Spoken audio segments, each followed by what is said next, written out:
Hi, welcome back to Therapy Designs. My name is Kelly, and if you're new to this channel, this is the channel that's all about teaching you how to create print-on-demand designs using Canva. So if that's something that you're interested in, please stick around. So in today's video, we're going to be going over how to create this design right here. It says hashtag baseball mom, and it is kind of a common design type that you'll see right now on Amazon. So what it has is sort of that white splattered backdrop and then the messy bun look.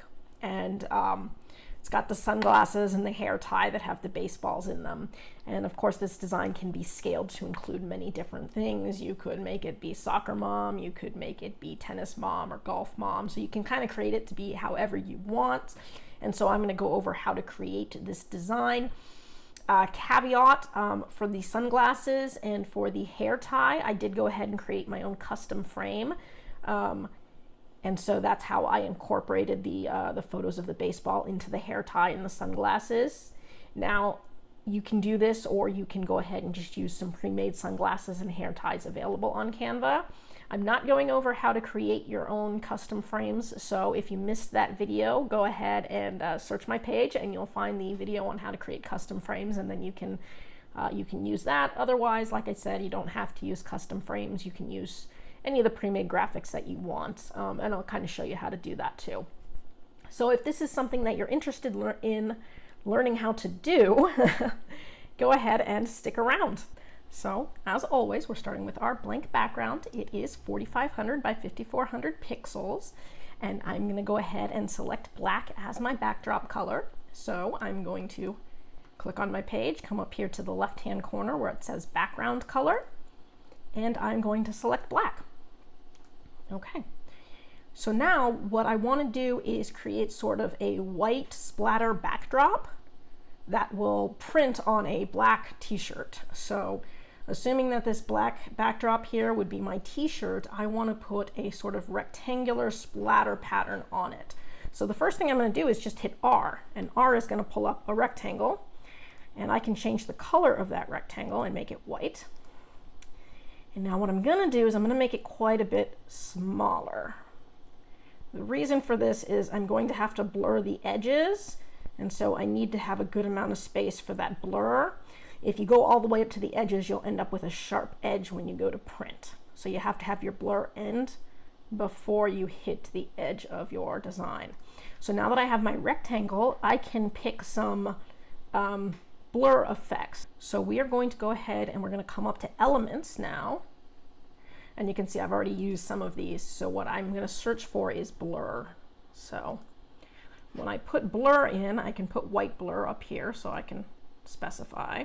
And there's a couple different, types of circles. This is actually the one I want, and I know it looks a lot like this top one. I'm going to show you the difference. So this top one here, when I put it up in the corner, it's not dark enough or solid enough so that I can't see the corner. So for it to work, I have to be able to completely hide that edge.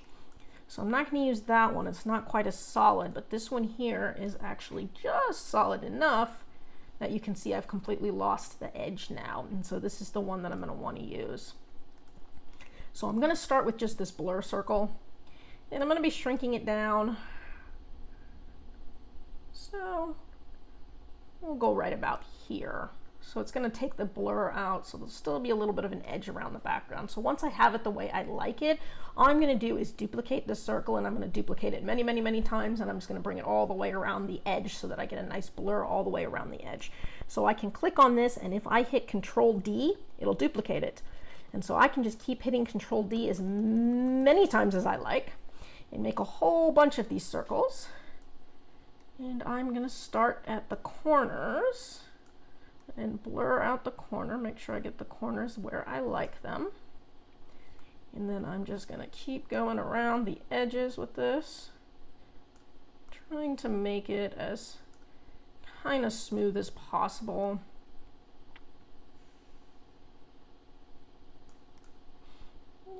So I'll come over here. Try to keep it as evenly spaced. Don't worry if everything isn't perfectly evenly spaced in your frame, because I'll show you at the end we can just move this all as one. All we have to do is group this all together as one image, and so that's really easy to do. So for now, you're just making your edges. You do still want to try to get them relatively even, so if I can bring some of these down, bring them over so that they're relatively evenly spaced. That's good. That's not bad. Move that one over a little bit. I think I probably want a couple more to even it out.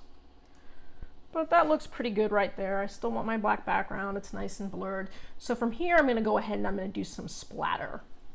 So this is just going to give it more of a grainy edge once I've got the blur. So I can come up to effects again. And this time I'm going to put splatter. Okay. Now, depending on how thick you want the splatter to be, there's a lot of different ones we can choose. So we can go from kind of a thick splatter to a thin splatter.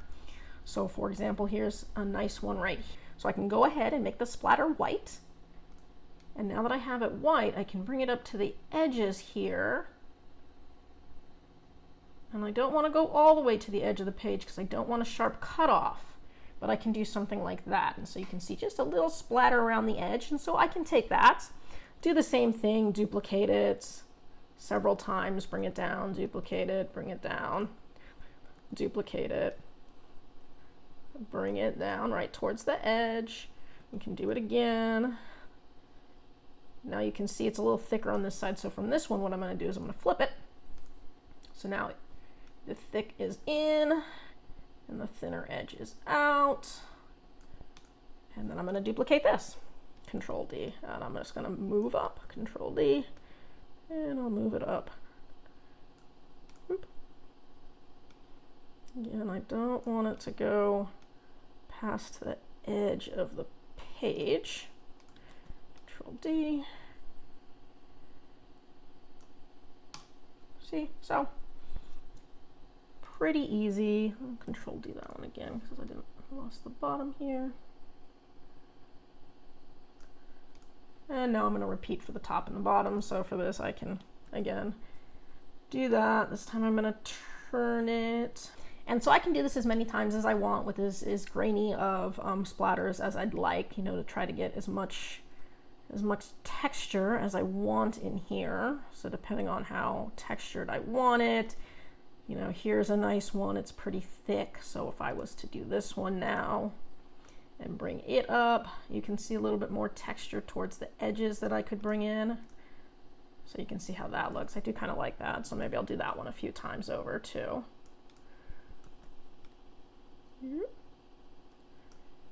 So now we can leave it all white and that's fine. If you want it to look a little bit more grungy, or you want it to have more of a textured look, we can do a splatter over the entire thing and we can make that splatter more of like a black color, something dark. So here's an example of a splatter that is just black. And I can, rotate this one. And if I want to make it nice and big, I can.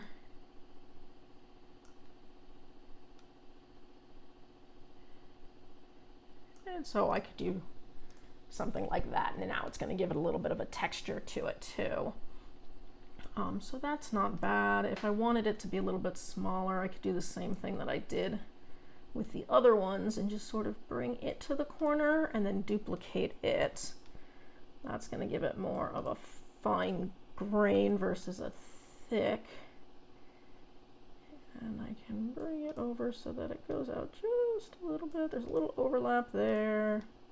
And so now I've got a really grainy pattern. So that kind of looks cool. So now that I have my backdrop the way I like it, I'm going to go ahead and pick my image. So for this design, we are going to do the kind of standard messy bun woman design. You've probably seen a lot of these, and when I pull it up, I'm sure you'll recognize it. But if we just kind of put in messy bun, you will see these designs here popping up with the women in the sunglasses. And so there's a bunch of ones that are already kind of done for you. So for example, if you wanted the one with the leopard print, you can do this, and we can change out some of the colors here too. And there's a lot of already pre-made ones that you can use.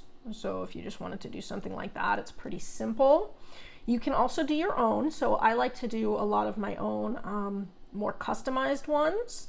So if you watched one of the earlier videos, I showed you how to create custom frames.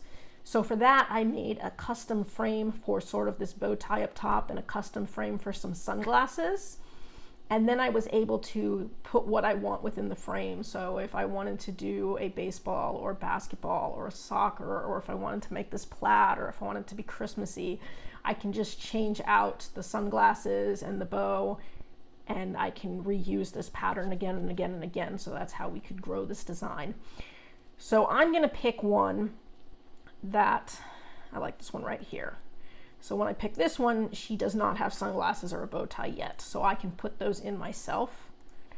So for this design, I'm going to show you one of my kind of pre-made ones that I chose. We're going to do a baseball mom design. So I'm going to make it pretty big, but I want to leave enough space at the bottom to put baseball mom, the text. So I'm just going to leave that there. Now, if you wanted to, if you wanted to look for your own sunglasses, for example, and do a sunglass search, you can pick any sunglasses. I can use some graphics. And you can pick any of these and put them on if you want to kind of create your own style.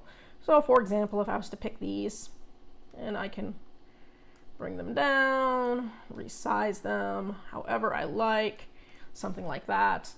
Now these have a little bit of a see-through element. You don't want that, it won't look very good, but if you find ones that are more solid, you can use them. There are some, ones where you can't really select the colors, but this one's got kind of a glossy look if you wanted to do something like, that's way too big. But you can see how you can play around with different sunglasses. Like I said, I did some pre-made sunglasses, or not pre-made, but I made custom frames, and then I included in those frames what I wanted. So for me, for example, I went up, created my own frames, and then I was able to save a bunch of sunglasses and hair ties the way I want. So for this example here, I'm going to show you, I chose these two right here. So these were custom frames that I made using just a regular pair of sunglasses and a hair tie. And so I was able to select the color of the frame that I wanted. And then for the bow tie, again, select the color I wanted for the bow tie, and then put the baseball images in the frame. And so right here you've got a cool baseball mom design. Like I said, you can use pre-made ones, so if you wanted to use pre-made sunglasses, that's fine, or a pre-made bow tie, that's fine. If you wanted to try to do your own sunglasses but without the custom frames, you could certainly come back up to sunglasses. I'll show you ones that I've used before. Yeah, they're all given that see-through look. We don't want that. How about here? Oh, those ones look good. There we go. Okay. So here's some solid ones, and I can change these colors here. So for this, let's say I want the frames to be the red color, and I want the lenses to be white. So now they look a lot like the ones I've made. And now I want to put some baseball effects in there. I can come up here and I can do a baseball search. And so I could try to put some baseballs within here. There's some lace designs that you can use that just have the laces for the baseball. Let's see if I can find what I was looking for. Where are we? There it is. Okay. So here are just some laces, for example, and I could take those laces and try and line them up in the sunglasses. And you could play with them. It may or may not fit the way you like it, but if you could find a way to line those up,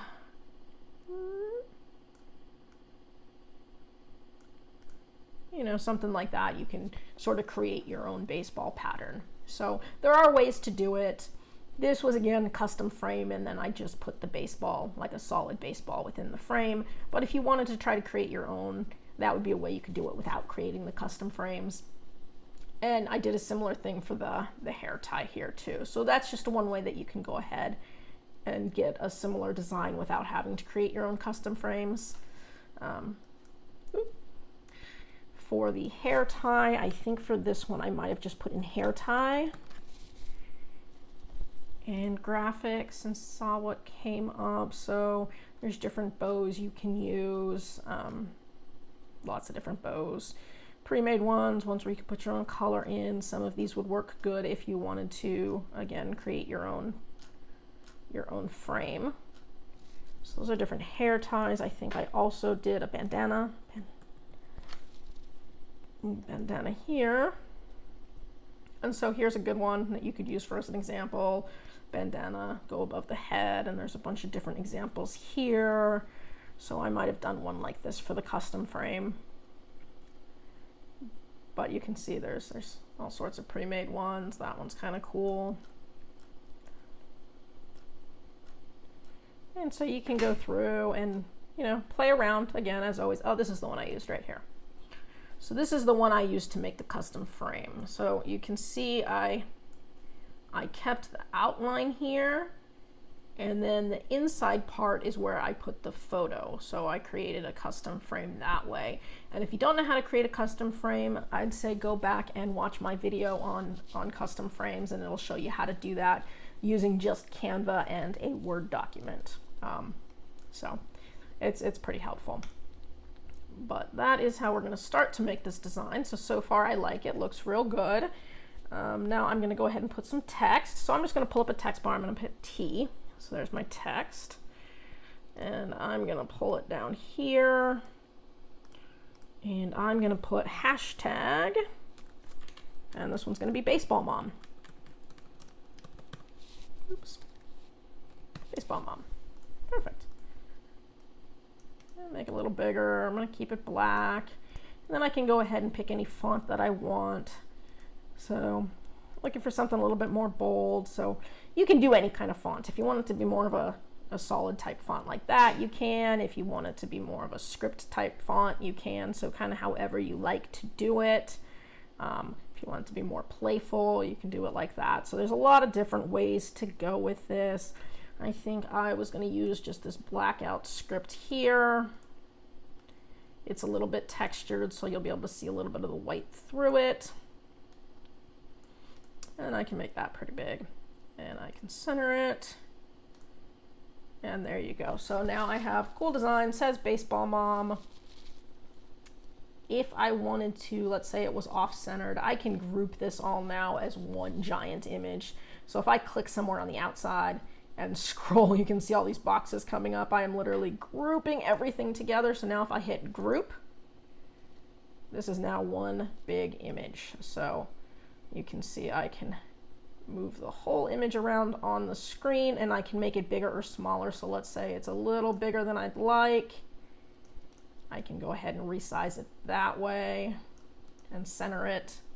If it's a little smaller than you'd like and you want to make it bigger, same idea. So once you have these all grouped together, then it's easy to work with. So that's a little bit of a trick that you can do. Also, if you don't want to move anything around and you want to lock it to the page, I can take this whole thing here. I can come up to these three dots right here. There's a little lock button here. If I lock it, now this whole thing is locked to the page and I cannot accidentally move anything. So it's locked on there real good. If I want to unlock it, no problem. I'm just gonna, oh, right up here, corner. So if I want to unlock it, I can just come up to the corner here and hit unlock.